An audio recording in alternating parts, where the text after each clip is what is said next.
دې ته لور وایي. خلک پې لونه کوي، هم د جوارو او هم د غنمو.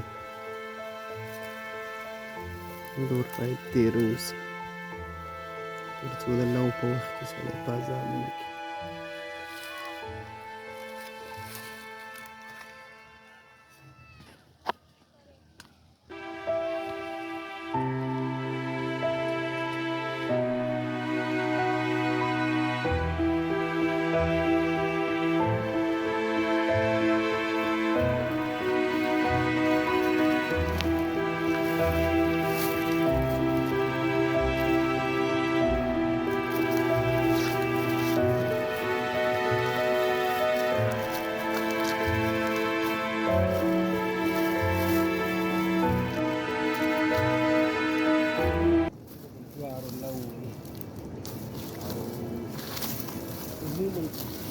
ډېرو ته د جوارو لو وایي.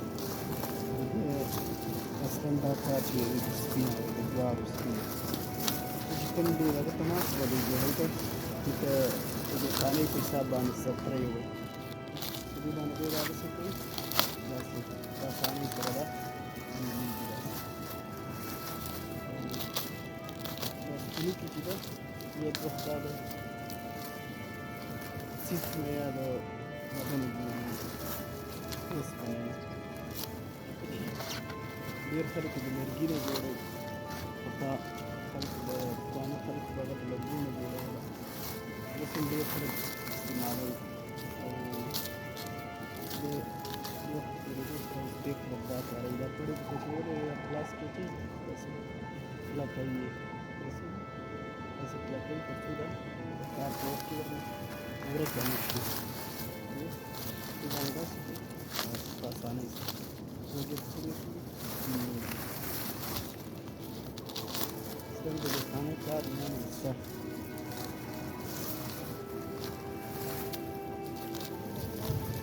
پلۍ اوس دې خبر سرتور دی چې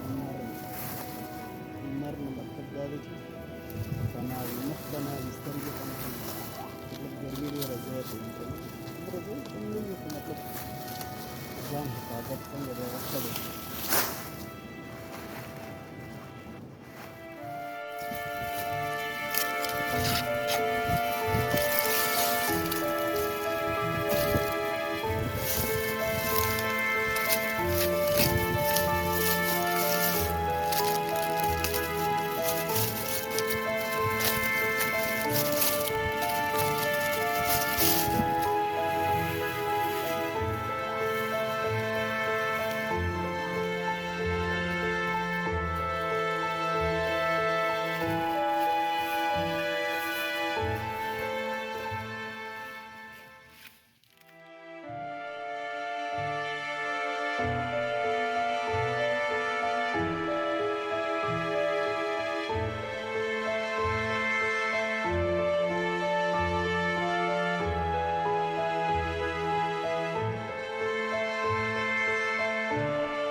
راشه داسې راوړه.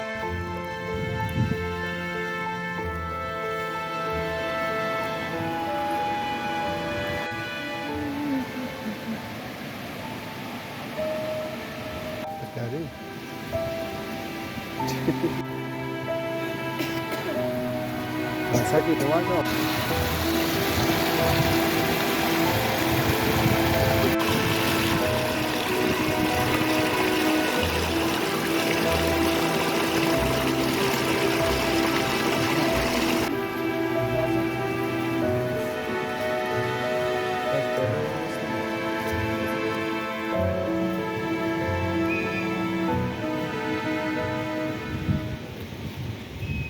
دې ته ټانټې تړل وایي. ماسک به واچې تر څو دوړې دې ونه وهي. دا دستکشه ده، دستکشه به داسې قوي کړي. ما سره یوه دانه ده، دې ته دروزي وایي. دروزي دا چې کله شولې وتړل شي د هغې نه دا وځي، دا به داسې برابره کړي، داسې به یې تاوي.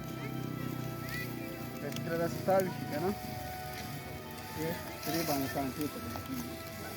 دا ټانټه به داسې راواخلي، دا جوړې چې دا وړه وه بله به ورته ډېنګۍ کړي، داسې دا سړي وهلې دا به دوی ځمکې نه داسې ووهي تر څو دا سرونه برابر شي یو بل سره برابر شي دا به دا سره دا سر به راواخلي داسې چې داسې به تاو کړي بیا به دلته به خپه ورکړي تر څو دغه ځای دې ته په دې کې ورونه دا کېټه دا ګېډه ایسته دا بیا ډېر وخت دوکانان چې دی مالونو ته چې غواګانو ته کوي هغه غواګانې چې مطلب دوی شیدې کوي دا ورته اچوي تر څو دی ښه شیدې ورکړي او په ګېډه باندې مړ وي دا بیسته ده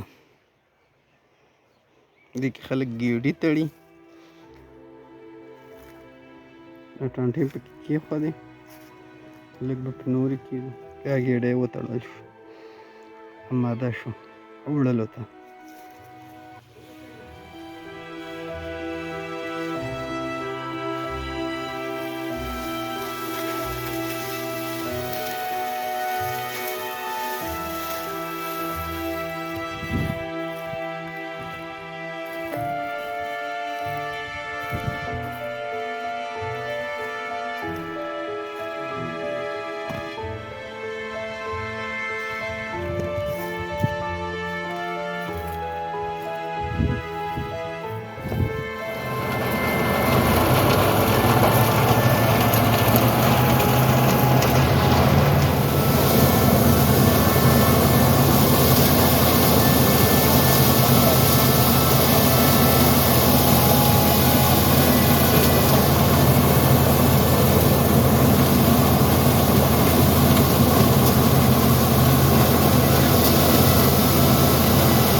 دا رشپېل دی د لرګي نه جوړ شوی دی پخوانو خلکو جوړ کړی دی مخکې به د دې شیانو استفاده ډېره زیاته کېدله اوس دومره خلک نه استفاده کوي دا هم ډېر وخت نه موږ سره پروت دی د دې کار دا دی چې کله جوار پرېښودل شي مخکې به جوار په ټوټکو باندې وهل کېدل او هغې نه به بیا وروسته شوټې ته بېلېدل دانې به ته بېلېدلې اوس سهولتونه راغلي دي د جوار چې کله پټونه راوړل شي البته وږي بیا وچېږي او 2-3 ورځې وروسته بیا ترېشل راځي هغه ترېشل کېږي کله چې ترېشل کېږي دا د 2-3 ورځو لپاره دی جوار په بامونه وارېږي د لمر یې وچوي البته کله چې د لمر وچ کړي هغې نه وروسته بیا ترې استفاده کېږي نو دا چې کله په لمر ته غوړېدلي په بام باندې د رشپېل کار دا دی چې داسې پورته پورته یې کوي د جوارو خپل یو قسم ګونډی دی هغه ګونډی په څنګه کوي داسې باد وړي جوار ته وکړي هغه صفا کېږي دا کار 3-4 ورځې باندې دوامدار وي سهار کې لمر ته اچول کېږي او غرمه کله چې مازدیګر چې لمر کله پرېوځي نو دا جوار دی داسې ټولېږي کله چې ټول شي هغې نه وروسته بیا 3-4 ورځې چې جوار والا حاصل به وشي چې جوار وچ شوي دي او پاک شوي دي هغې نه وروسته بیا تړل کېږي